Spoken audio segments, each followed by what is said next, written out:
салом бинандагони гиромӣ, субҳи Доғистон пешкаши шумо мегардад. Субҳи Доғистон аз қуртоби деҳаи Доғистон оғоз мегардад. Марҳамат, қуртоби доғистонӣ.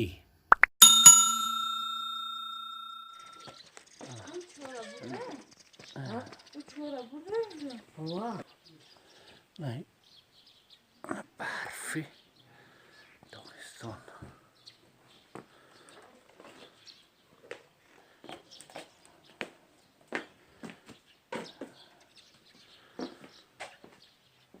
شما نگرد که روغن چه خیلی در بالای پیچکه داغ میکنن که بعد با بالای انم قرطاب میریزن انم اوچای ما اجرا میکنن.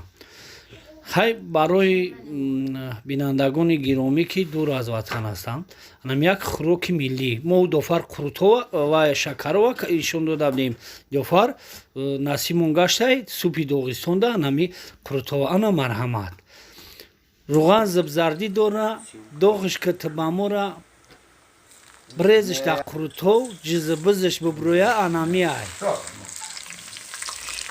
نوشی جان مرحمت.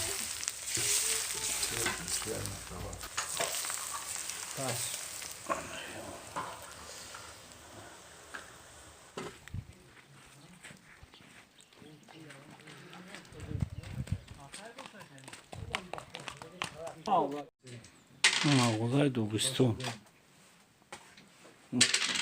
دوغستان او ده بچه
بچه بلیاری دوستونه جام یا شیر بچه دوستونه بازی کسان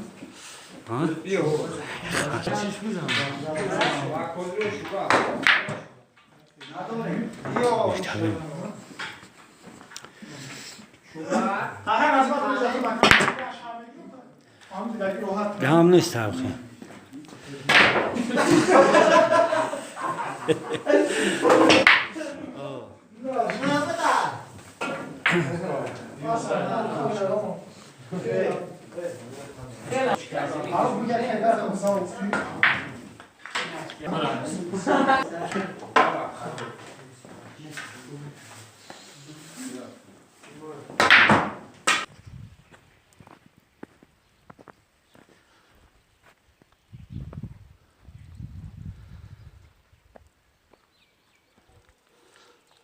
مسجد داغستان.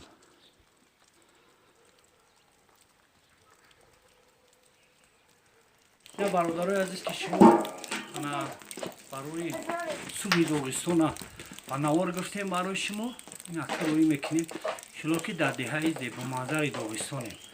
نه ببینید برف این های مردم هستیم برفی داغستان برف میکنیم برف بازی میکنیم دومو باشید.